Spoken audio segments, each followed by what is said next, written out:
Hey guys, Plant-Based Gabriel here, and today I'm going to be making my really easy tropical island overnight oats. Now all we're going to need for this recipe is 1 cup of dry rolled oats. I like old-fashioned oats, they're a little bit thicker. We're also going to need 1 cup of my tropical island smoothie. Now if you haven't tried this recipe, there will be a link for it below, and so you can make that. All it is basically banana, pineapple, mango, and a plant-based milk that's been blended up, and it works great for these overnight oats because it can really go in and soak into those oats and really give it a lot of flavor.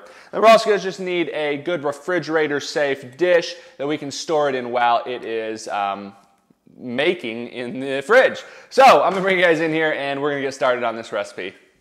To get started with this recipe, I like to take my oats and just mix them in with the smoothie and make sure it gets nice and combined. Now I will also say that this goes great with other smoothies too. You know, I've got my Superman beet smoothie and my peanut butter chia smoothie that works really well. So really simple.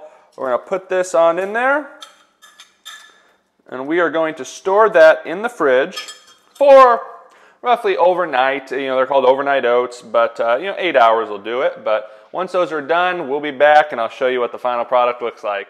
Good morning, I am back, and I've got to say, this looks absolutely delicious. Now, I went ahead, took it out of the fridge, and added in a few chunks of frozen mango and frozen pineapple to give it a little bit more texture.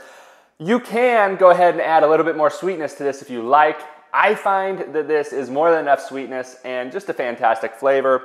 Really simple. I know you guys saw how simple this one was. I'm going to go ahead and give it a try. You can tell there it's been nice and, infused. The oats have softened up. Really fantastic. My goodness, guys, that is so good. I really hope you give it a try. If you do, please let me know how it goes in the comment section below. And if you're on Facebook or YouTube, make sure you hit the like and subscribe button and that little bell to get notified whenever I post any new recipe videos. I am Plant-Based Gabriel, reminding you that this recipe and many more can be found on my website for free at plantbasedgabriel.com. I hope you guys enjoyed this recipe video, and I will hopefully see you very soon.